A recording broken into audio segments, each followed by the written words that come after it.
सुपरवायझरचा user I D आणि password टाकून सर्वप्रथम IT 2.0 मध्ये लॉग इन करावे.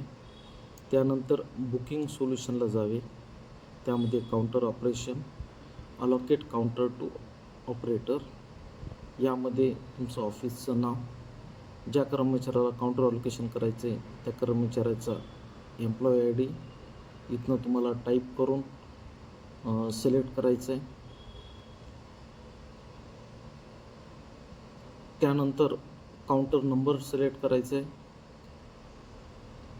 शिफ्ट आय डी आणि त्यानंतर अलोकेट काउंटर. ऑपरेटरला काउंटर अलोकेट केल्यानंतर ऑपरेटरचा यूजर आय डी आणि पासवर्ड टाकून लॉग इन करायचे. यामध्ये बुकिंग सोल्युशनला जायचं आहे. त्यामध्ये काउंटर ऑपरेशन, शिफ्ट बिगिन आणि शिफ्ट बिगिनला क्लिक केल्यानंतर तुमचं जे काउंटर आहे ते चालू होईल.